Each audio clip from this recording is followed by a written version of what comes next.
Hi all, welcome back to Mandya ಮನೆ ಸವಿರುಚಿ YouTube channel. ಈ ಮಳೆಗಾಲದ ಚಳಿಗೆ ಬಿಸಿ ಬಿಸಿ ಕಡಲೆಪುರಿ ಒಗ್ಗರಣೆ ಮಾಡುವ ವಿಧಾನ. ಮೊದಲಿಗೆ ಒಂದು ಪಾತ್ರೆಗೆ ಸ್ವಲ್ಪ ಎಣ್ಣೆ ಹಾಕ್ಕೊಂಡು,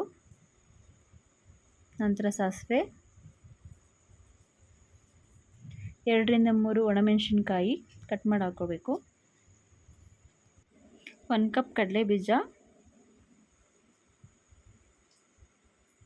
ಇದಿಷ್ಟು ಕೆಂಪಾದ ಮೇಲೆ ಒಂದು 2ರಿಂದ 3 ಕಡ್ಡಿ ಕರಿಬೇವು ಹಾಕ್ಕೊಂಡು ನೀಟಾಗಿ ರೋಸ್ಟ್ ಮಾಡ್ಕೋಬೇಕು.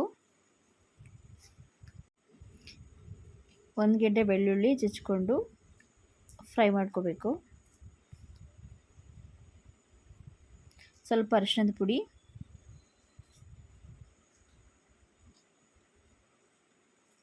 ಸ್ವಲ್ಪ ಸಾಲ್ಟು. ಲಾಸ್ಟಲ್ಲಿ ಕಡಲೆಪುರಿ ಹಾಕಿ ಮಿಕ್ಸ್ ಮಾಡಿದ್ರೆ ಗರಿ ಗರಿಯಾದ ಕಡಲೆಪುರಿ ಒಗ್ಗರಣೆ ಸವಿಯಲು ಸಿದ್ಧ. ಒಮ್ಮೆ ಟ್ರೈ ಮಾಡಿ. Thank you all. Thank you for watching.